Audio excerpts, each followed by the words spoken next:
미국의 대통령 선거가 한국 시간 기준으로 사흘 앞으로 다가왔습니다.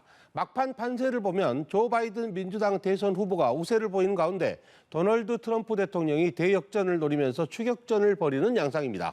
특히 트럼프와 바이든 후보는 북한 문제에 있어서 첨예하게 대립하고 있어서 북한 역시 미 대선 결과를 주시하고 있을 텐데요. 미국 시간으로는 오늘 3일 열릴 대선 이후에 한반도 정세가 어떻게 펼쳐질지 여러 가지 전망이 나오고 있습니다. 이런 가운데 서해상에서 발생한 남측 공무원 피살 사건에 대해서 북한이 다시 입장을 밝혔습니다. 이번에는 남측 책임이 크다면서 보수 진영을 비난하면서도 우발적 사건으로 인한 남북 관계의 파국은 바라지 않는다고 했습니다. 어떤 의도에서 나온 발언인지 짚어보겠습니다. 최용한 국가안보전략연구원 안보전략연구실장 나오셨습니다. 어서 오십시오. 예, 네. 안녕하세요. 예, 먼저 좀 미국 대선 얘기를 해볼 텐데요. 이제 정말 며칠 안 남았습니다. 코앞으로 다가왔는데 이제 지난 마지막 주말 유세가 있지 않았습니까? 지금 트럼프 대통령과 바이든 후보가 경합주 펜실베이니아와 미시간 이런 핵심 경합주를 중심으로 돌아다녔는데 미국 대선에서는 이 경합주가 갖고 있는 의미가 굉장히 크죠. 예, 그렇습니다. 뭐 많이들 아시겠지만 미국 선거는 이제 미국 대통령 선거는 우리하고 좀 다르게 간접 선거 방식으로 하고 승자 독식 제도입니다. 그러니까 각 주별로 인구 비례로 선거인단을 배정하되 그 선거인단은 그 주에 이긴 사람이 전체를 다 가져가는 구조거든요. 그런데 상당히 많은 주들이 민주당, 공화당 입장이 정해져 있는 주들이 있고요. 이제 입장이 아직 정해지지 않았거나 지지율 격차가 엎치락뒤치락하는 주들이 있습니다. 북부 5대5 연안의 이른바 러스트벨트라고 하는 노후한 공업지역, 그리고 남부 따뜻한 지역에 또 썬벨트라고 하는 지역에 한 3개 정도의 주, 해서 한 9개 정도 주가 경합주라고 하는데요. 이 경합주 중에 인구가 많은 지역, 그러니까 썬벨트 같으면은 플로리다, 러스트벨트는 펜실베이니아가 아마 가장 선거인단이 많을 텐데 이쪽을 장악하는 게 굉장히 중요하죠. 네, 그렇군요.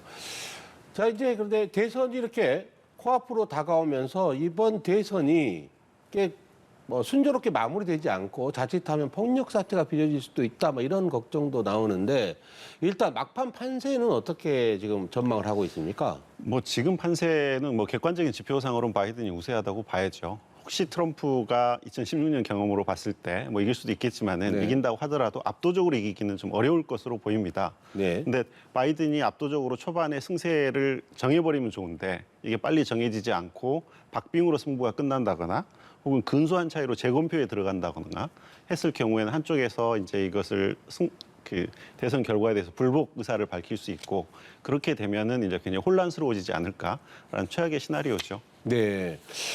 그래서 지금 일단 여론조사 결과만 놓고 보면 이코노미스트 같은 경우는 분석하기를 바이든 후보의 당선 가능성을 96%, 트럼프는 4%로 보고 있더라고요. 이 정도면 뭐 우리 같으면은 선거에서 판이 끝났다 이렇게 봐도 될 텐데 그래도 여전히 샤이 트럼프, 그러니까 겉으로 드러내지 않는 트럼프의 지지를 드러내지 않는 지지층이 있어서 이 판을 뒤집을 수도 있다 이런 우려라기보다는 이런 관측이 여전히 있지 않습니까? 그런 가능성은 어떻게 보십니까? 2016년에 이제 놓쳤던 부분들이 있습니다. 하나는 그 저학력 백인 유권자들이 과소대표됐었거든요. 그런데 이제 그 부분은 대부분의 지금 여론조사에서 반영이 돼 있는 것 같고요. 그리고 이제 2016년 선거에서도 힐러리 클린턴이 이긴다는 보도가 굉장히 많았었기 때문에 민주당 지지자들이 실제 투표에 참여율이 저조했었습니다. 근데 이번에 사전 투표를 보면 민주당 지지자들의 참여율이 굉장히 높아졌고요. 그리고 2016년에는 부동층이 굉장히 컸었는데 일부 조사에 한 11% 이렇게 이야기를 했었는데 최근에 한 3%까지 줄었다고 하니까 부동층도 굉장히 많이 줄었고 또 힐러리 클린턴 후보 같은 경우에는 그 비호감도가 굉장히 높은 후보였었습니다. 호감도도 높지만 비호감도도 높은. 근데 지금 바이든 후보는 비호감도가 그렇게 높은 후보는 아니어서 객관적인 지표상은 분명히 바이든 후보가 이기고 있는 게 분명한데 이제 그 미국의 주류 언론들이 대부분 반 트럼프 성향이기 때문에 그것에 대해서 정말 제대로 반영하고 있느냐라는 반론도 또 있는 상황입니다. 4년 전에 어떤 트라우마 같은 것이 미국 정치권과 언론계에 아직도 좀 퍼져 있는 것 같다. 그렇죠. 자, 우리로서는 일단 바이든과 트럼프와 바이든 이 두 후보의 대북 정책에 한반도 정책에 관심이 클 수밖에 없지 않습니까?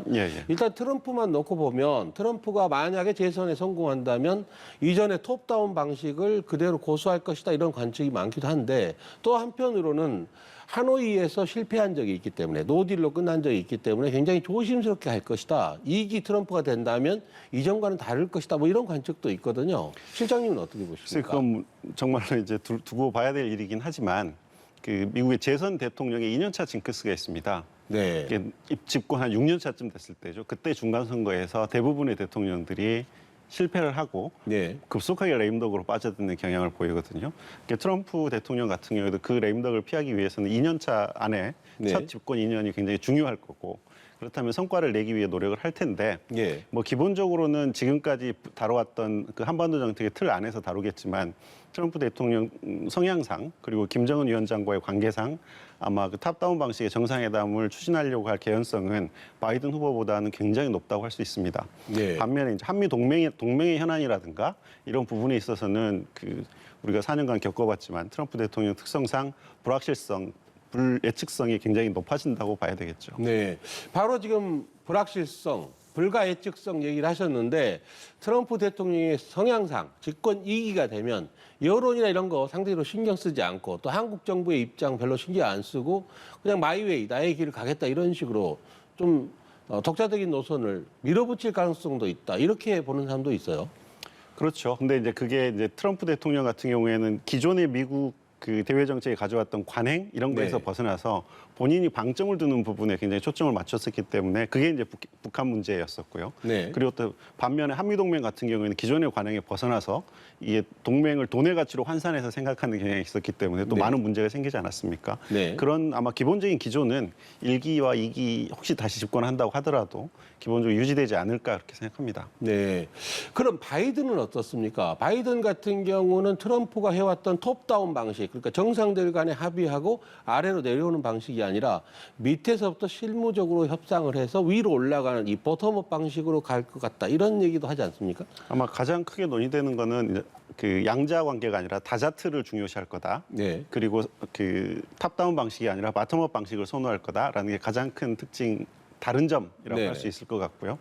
그리고 기본적으로는 그 바이든 후보가 된다고 하면 미국의 경제라든가 방역이라든가 미중 관계라든가 다른 것들이 굉장히 많기 때문에 오히려 그 북핵 문제나 북핵 협상은 조금 정책 우선순위에서 뒤로 밀릴 가능성이 좀 있고요. 예. 좀 웨이트 앤 씨 할 가능성이 있습니다. 두고 보자.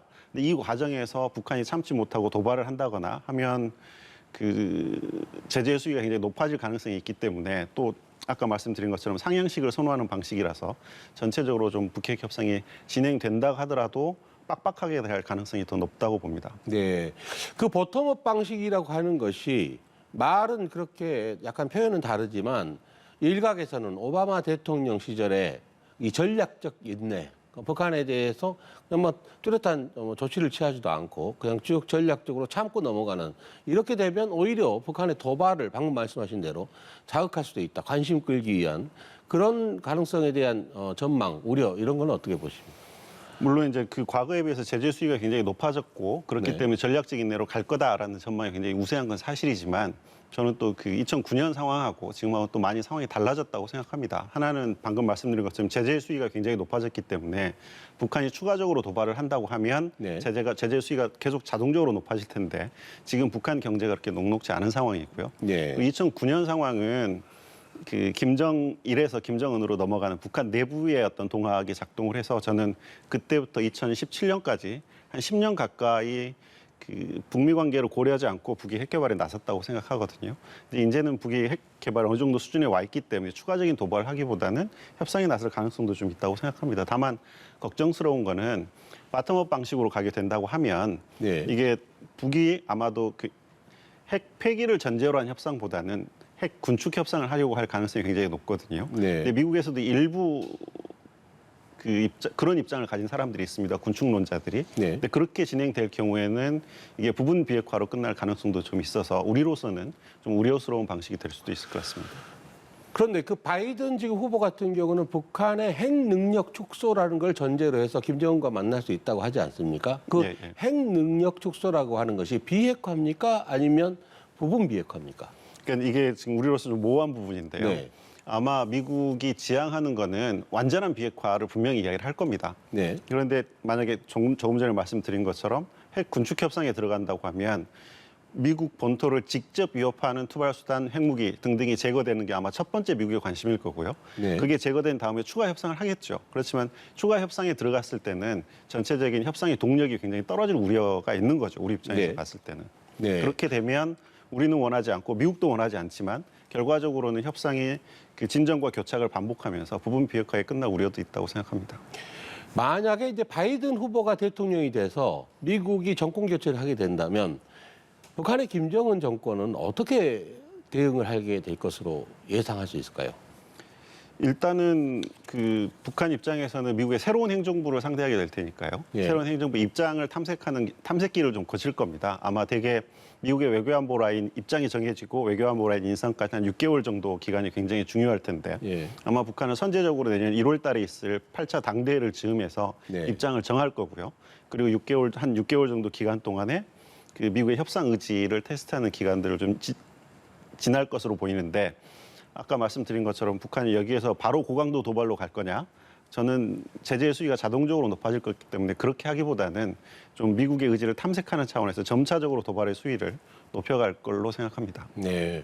혹시 뭐 내년 봄쯤에서 김여정 제1부부장이 워싱턴에 독립기념일 DVD를 가지러 한번 가지 않을까 뭐 이런 생각도 듭니다. 글쎄요, 그건 잘 모르겠습니다. 예. 네. 자, 이제 조 바이든 후보가 우리 지금 연합뉴스에 기고문을 보내왔습니다. 저희 예, 워싱턴 예. 특파원이 신청을 해서 보내왔는데 거기에 북핵 문제에 대한 구상을 밝히면서 같이 갑시다 뭐 이런 말도 썼고 방위비 분담금 협상에 대해서 트럼프 대통령이 굉장히 무리한 요구를 하고 있지 않습니까? 예, 예. 거기에 대해서 갈취, 영어로 익스토트라는 표현을 썼어요. 그러니까 예, 예. 뭐 좀 더 합리적으로 협상에 임하겠다라는 입장으로 보이는데 일단 방위비 협상 문제는 바이든이 만약 되게 되면 좀 더 이전보다는 좀 속도를 낼 가능성이 있지 않습니까? 그렇죠. 사실 그 방위비 협상 문제는 대선 이후로 지금 미뤄진 이슈라고 볼 수 있을 것 같습니다. 근데 만약에 네. 바이든이 된다고 하면 방위비 문제는 뭐 본인이 하신 이야기도 네네. 있고 해서 좀 더 잘 해결될 가능성이 저는 있다고 생각하고요. 근데 이제 전반적으로 그 동맹을 훨씬 중요시하는 입장이기 때문에 네. 지역 안보 현안에 있어서 한국이 좀 더 많은 역할을 해달라라는 요구를 할 가능성도 있다고 봅니다. 네. 그리고 또 하나는 이제 그 한미일 삼각 동맹, 삼각 협력 체제를 훨씬 강화해서 북핵 문제를 대응하려고 할 가능성도 있어서 지금 한일 관계의 갈등 이슈 이런 것들 해결하는데 오히려 또 좀 더 도움이 되는 측면도 있을 것 같다는 생각이 들고요. 그리고 주한 미군 문제 같은 경우에도 아마 그 감축을 고려하지는 않을 것 같이 보이기도 합니다. 네. 그렇지만 이제 전시작전권 전환 문제라든가 유엔사에 대한 입장은 정권이 바뀐다고 하더라도 크게 변하지 않을 가능성이 높습니다.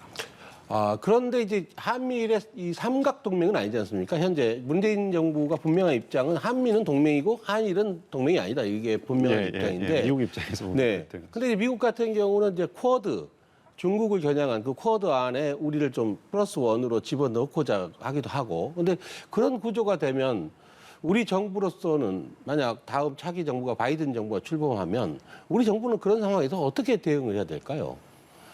사실 쿼드 플러스에 들어가느냐 마느냐의 문제는 굉장히 우리로서는 민감한 문제이고요. 그렇죠. 근데 그것뿐만이 아니라 전반적으로 미중 갈등이 심화되면서 한국이 제일 곤란한 상황은 미국이냐 중국이냐 둘 네. 중에 하나를 골라라는 상황에 몰리는 게 굉장히 큰 문제이고요. 그렇게 네. 되지 않도록 하는 게 굉장히 중요한데 하나는 이제 그 미중 간의 이해가 중첩되는 부분에서 한국의 전략적 가치가 굉장히 높아야 됩니다. 네. 그럼 반대로 미국도 중국도 한국에 손을 내미는 형국이 될 수 있기 때문에 그 부분이 어딘가 그것이 특정한 이슈가 됐든 혹은 글로벌 어떤 공간이 됐든 예. 그런 공간에서 한국의 전략적 가치가 굉장히 높아야 되고요. 그리고 또 하나는 이제 한미동맹 수십 년 혈맹이라고 하지만 미국 워싱턴 정책 서클 내에서 한국의 입장에 동의하는 목소리가 어느 정도 있어야 되는데 그 부분이 사실 약한 게 현실이거든요. 그거에 대한 정책적인 관심이 훨씬 높아야 될 거라고 생각합니다. 네.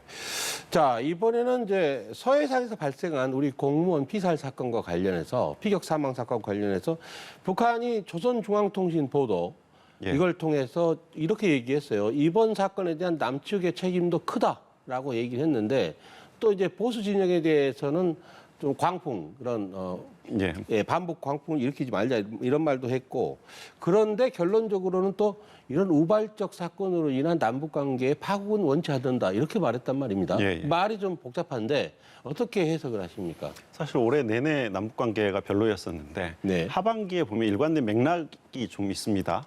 정상 간의 친서가 오간 게 공개가 됐었고 네네. 그리고 서해 피격 사건이 났을 때 재빨리 사과를 했었고요. 그리고 10월 10일 그 당 창건 75주년 열병식 행사에서 사랑하는 남녘동포에게 뭐 이런 네. 표현을 쓰기도 했었고 그 맥락에서 본다고 하면 이번 담화문이 약 비난도 담겨 있긴 하지만 전체적으로 보면 자신들 최선을 다해 성의를 보였는데 네. 너무한 거 아니냐 좀 이렇게 남북관계 개선하고 싶다라는 메시지를 담았다고 저는 좀 생각을 하고요. 그리고 그것은 그 의도는 아마도 미국 대선 이후에 불확실성이 굉장히 높아지는 국면에서 남북 관계를 관리할 필요성이 있었을 거라고 생각합니다. 네. 그러니까 새 행정부가 들어선다고 하면 새 행정부의 입장을 파악하기 위해서도 남한의 역할이 분명히 중요한 거고 또 새로운 판을 벌리기 위해서도 남한의 역할이 어느 정도 필요하다고 북이 판단했을 가능성이 굉장히 높고요. 네. 그리고 또 하나는 올해 내내 그 이른바 삼중고라고 하는 제재와 코로나19와 그리고 수해 등등이 겹쳐 있기 때문에 예. 북한 내부 상황이 녹록지 않은 것도 남북관계 개선에 더 관심을 가지게 되는 이유 중에 하나가 아닐까 그렇게 생각합니다. 네. 일단 지금 현재로서는 그 피격 사망한 공무원의 시신은 발견하지 못했다고 북측에서 얘기를 했고 예, 예. 안타깝다고도 했죠.